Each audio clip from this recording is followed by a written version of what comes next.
place I've ever been. Hello guys, welcome back to another anomaly trading video. In this one we're going to be doing a J trading recap / strategy building episode. Just as a heads up, we're only going to have one more strategy building episode after this. We're going to end at 18 episodes, as I kind of believe we're kind of at the end of this.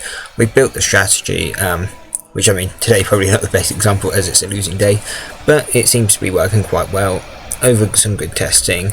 And all that, so we probably don't need to do too much with it, and if I feel the need to update it in the future I will just add some more to it, but probably won't have it as a daily upload anymore. After that we'll just go back to normal daily recap starting probably June 30th, because I probably won't upload June 29th. So to get straight into it, we did well, we got a losing day minus $258, and that's because we had 2 red trades and didn't take any more trades after that. So the first one being on OSMT, and this was a long bias trade, trying to get a long trade on it, and that's why actually today will be quite good. We tried some shorts, we tried some longs, even though they failed, you can see what we were looking for. So with OSMT we had our alert if it went below here, because obviously we're below VWAP and coming into a deviation support. If we go on the long term time frame, if they load, you can see what we were looking for. It would have been the yeah, near enough the first deviation on the daily that we were trying to go long on. So went here, we went long, did pick 1,000 shares again. We still need to sort out the risk, like we were going with a set size, because obviously we know our stop before we get in the trade, so then we just adjust our size before we get in there, so every loss will be the same, but our winners will differ, usually for the better. Because yeah, we'll probably be, I think when we start it properly, we'll probably risk $150 per trade. I think that's a good amount, but we will decide, and yeah, then that's 0.5% risk per trade, which I don't think is too bad. So yeah, went along here. You see it was actually a high probability than usual as well, because it was very extended from the 9, so most likely we're going to retrace the 9 or 20. Didn't do that though, it kind of hesitated here, as you can see, so it definitely understood the deviation was there, and then just broke down lower, so we stopped out at 390, and yeah, continued down, and then you can see it did actually come back to this deviation, and it did use this as a support / resistance for the rest of the day, as it did, but yeah, just didn't work. Obviously it's not going to work every time, nothing at 100%, but was a good setup. ATOS was the only other trade we took. This was a loser, but was on a short bias trade, and we were able to short it, so tried it. And then this is something we are going to take into consideration. So definitely as well, if you're building your own strategy, something to look out for. Don't know why we just got put in that trade. Probably filled after hours. Don't know why we're getting filled into this with such large size. Okay, we have orders out, that makes sense. Let's quickly go on to OSMT and we can just close this out. Actually, to be honest, it isn't a bad one. We'll just leave it in. I mean, it's a paper account, it's not the end of the world. We will sort that out after. So yeah, we went short on it at this area here. Again, this was our deviation. However, you can see before it came to 923 and pulled back, this could have been a good indication that it's respected this $0.25 / deviation resistance, pulled back, and if it's going to retest it, it's going to break through. Did kind of think that in person, but we were already down for the day, so I think I was more just thinking, okay, cool, this will make a screen if it works. Didn't really think of it not working.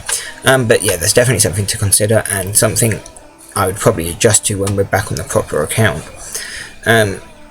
Because then I'm a bit more risk prone on the normal account. But you can see, yeah, breakthrough, pull bound, started to look like it was going to start working, pulling back to the VWAP or the half deviation. Didn't quite do that and break through, so we stopped out. You can see as well what we're looking for.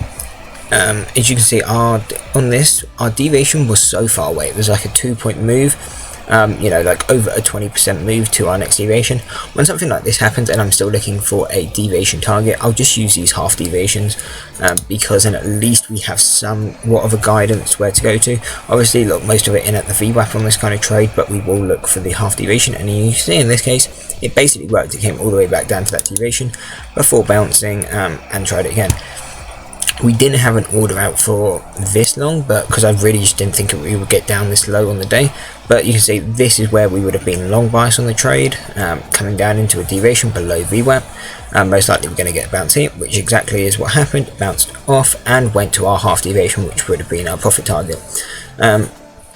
And our risk on this trade obviously wouldn't have been too much, and that probably would have made us green on that trade, and maybe, well, would have made us green on this overall ticker, and maybe even the day, but just didn't have a thing up for that. And you can see we actually forgot to cancel these orders.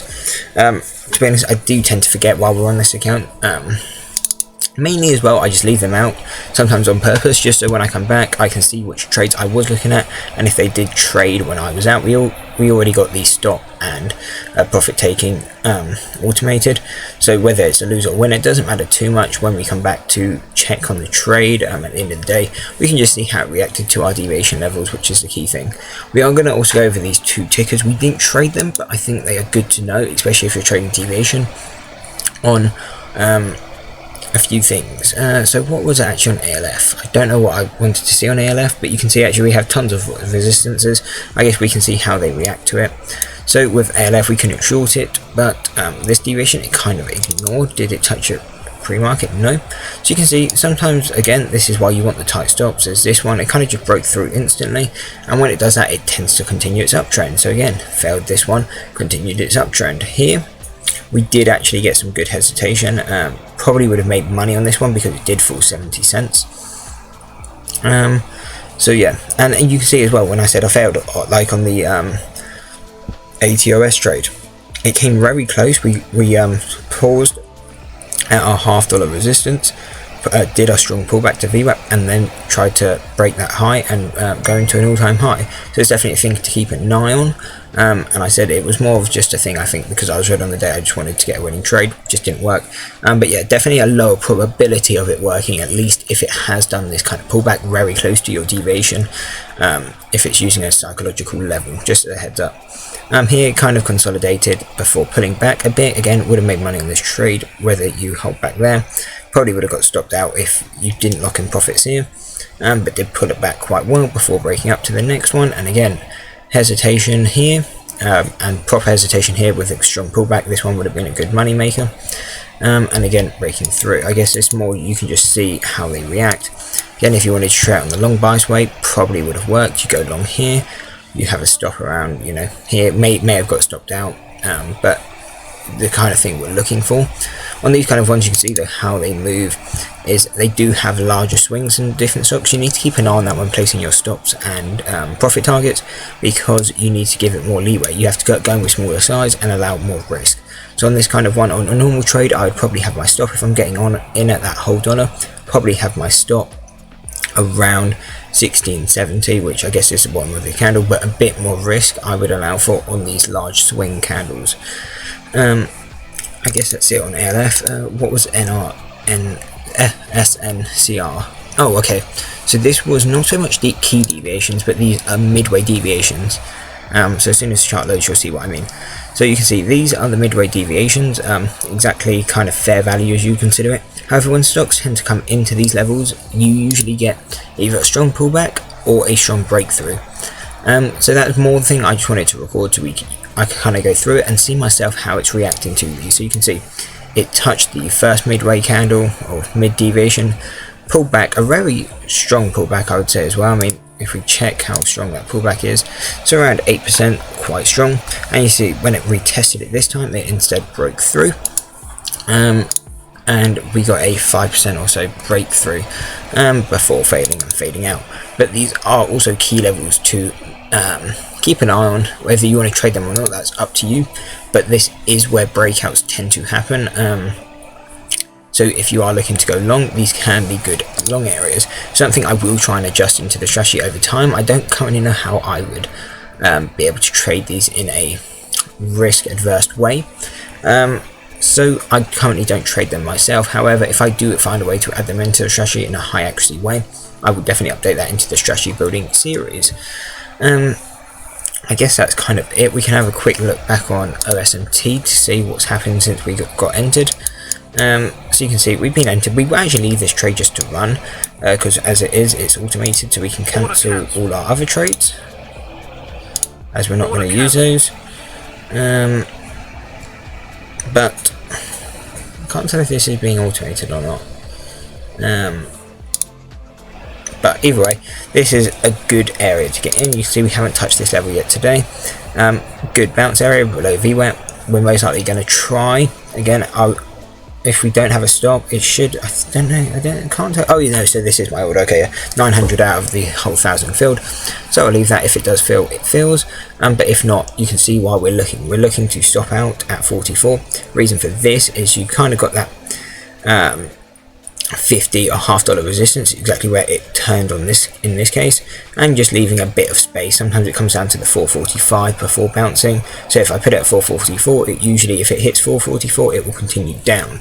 And on the profit take side of things, usually I would take it at the deviation, but in this case the 695 is more just to allow you got to break through that whole dollar, and so I don't want to risk, you know, making an extra 10 cents to the trade just not working at all. So especially if I'm not going to be watching it, 395 makes more sense to me. So I'll let this trade run. I will be heading out now, but I will be back before market or after hours trading ends, so that's when I'll close out this position if it hasn't already closed out. So I hope this video was helpful. On Monday we will have probably the last ever strategy building, at least of season 1. May add the occasional video into this series throughout the coming weeks and months, but we'll probably do another one in the future when a new market environment comes, and if we need to make some adjustments to a strategy. But I hope this series was helpful. If you enjoyed it, definitely drop a like and subscribe. If you've got any ideas for other kind of series like this in the future that you would want to see, let me know and I will definitely look into it. And that's it. Peace.